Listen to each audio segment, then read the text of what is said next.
few years ago, Until Dawn hit the PlayStation 4, and it was a bit of a revelation from developers Supermassive Games. I didn't review that game. Run! I feel bad about that because I know it's a cool game, and I did dig the Until Dawn Rush of Blood VR experience, so I was really looking forward to playing this new Dark Pictures anthology, Man of Medan.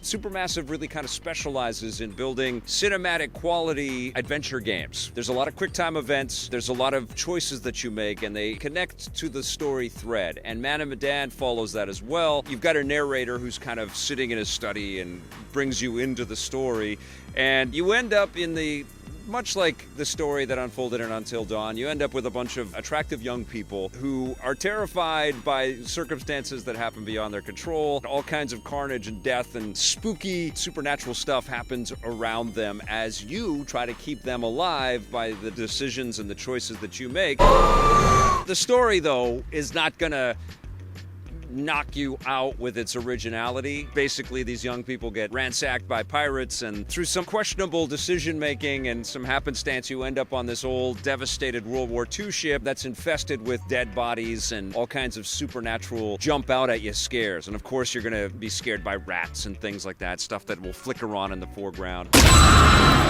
This is a very elegantly made adventure title where you're watching performances and the intricacies in the animation, and, you know, Sean Ashmore's in this, and he does a great job. Hey there, how's it hanging? There's some photoreal moments. It's Uncanny Valley kind of stuff where you're watching a CG-created version of this actor, and they're performing with nuance, and they're, you know, they have flickers in their eyes, and little bits of emotion and frustration might flash across their face, and it's like, geez, man, this is unbelievable fidelity. It's really, really cool. You are kind of watching a lot of that stuff unfold, and there were moments while I was playing this game. You guys know I play so many games. Sometimes I sort of check out a little bit through some of the cut sequences that might happen in a video game. I still sort of follow along with the story, but sometimes I use the cut sequences to, you know, just glance at my email or Twitter or something like that. There were moments when I was playing Man of Medan where I would, you know, I'd look at my Twitter, but I had to get back to the screen really quickly because it's starting to give me an alarm that I have to make a choice or a decision. And I thought that was kind of interesting. It's something that I don't really encounter that often in video games because there's always usually, you know, a distinct cut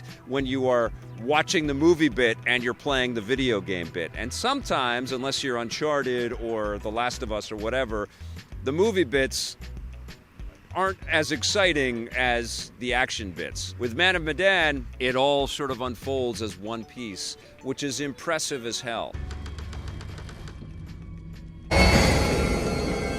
Very effective in some cases, and in other cases it's very manipulative, but I appreciated the effort and the passion that is so clearly evident in the development of this title. Like, people really, really cared to build something quite special here.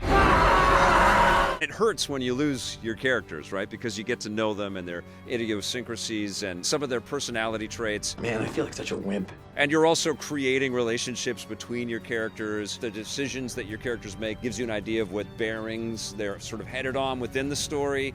You also are unlocking premonitions by walking up to painted portraits on the walls, and you stare at them for a second, and then you get a flash of what might occur in the future.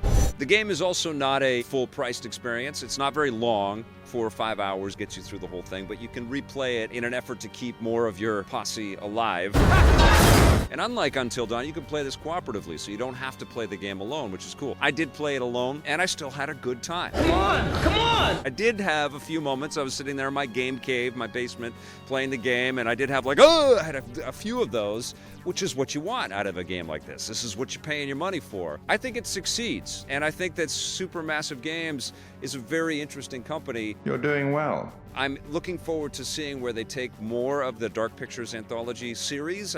Presumably we're going to get more smaller scale stories that are done at this kind of quality, and the mind boggles about where we're headed to with this kind of photoreal fidelity as we enter into the next generation of consoles and ray trace graphics, and more actors of talent and pedigree are going to be involved in projects like this. I'm a man of many talents. So I want them to keep going. Are we good here? I think we'll be all right here. I think that this one succeeds, and I think that if you loved Until Dawn, which I think was a little more successful because it was a bigger and more surprising enterprise. It kind of came out of nowhere, and everybody was like, wow, this is really cool. I don't think this is that level, but it's still really fun. and really well made, and it does creep you out, especially that calendar sailor girl that just sort of hovers and appears in the back. That freaked me the hell out. I'm going to tell you that right now. Yeah, this is solid stuff. I'm going to give Dark Pictures Anthology Man of Medan a 7.5 out of 10.